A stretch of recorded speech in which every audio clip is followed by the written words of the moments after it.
Au cours de cette conférence, Pierre Louguen, chimiste retraité luxembourgeois, a expliqué qu'une simple tisane issue d'une plante médicinale dénommée Artemisia annua ou Artemisia afra ferait des miracles dans le traitement de la malaria. Il peut se consommer sous forme de poudre ou sous forme de liquide. Et le professeur Louguen affirme que cette plante guérit la malaria dans les proportions de 95%. La meilleure formule étant de le consommer en poudre parce que tous ses composants restent dedans. Dans cette recherche, Pierre Louguen travaille avec 8 universités, dont 3 sud-américaines.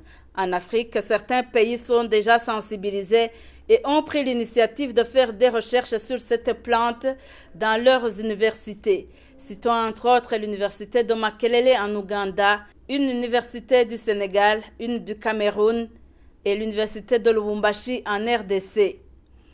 Comme l'a précisé le professeur Louguen, l'artémisia pousse dans plusieurs pays africains et même au Burundi, particulièrement à Gitega et Rumonge où on l'a déjà essayé, mais la plupart ne la connaissent pas.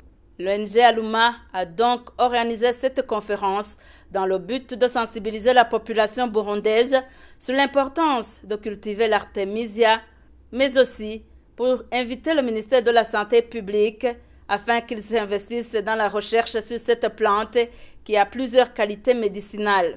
Pour ceux qui disent que l'utilisation de l'artémisia peut créer des résistances vis-à-vis de la malaria, le professeur Louguen refute cette opinion. La monothérapie crée la résistance. Si vous extrayez une molécule, la quinine ou l'artémisinine, et vous la donnez au malade, cette monothérapie-là va développer des résistances, c'est sûr.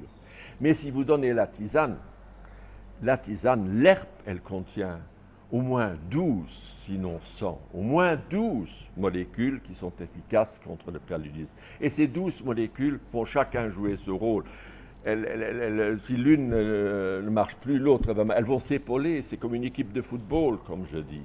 Donc, nous n'avons pas vu nulle part au cours de 2000 ans, et nous, dans tous les essais cliniques que nous avons faits, nous n'avons jamais vu le moindre signe de résistance à l'artémisia annua ni artémisia afra dans les essais que nous avons faits.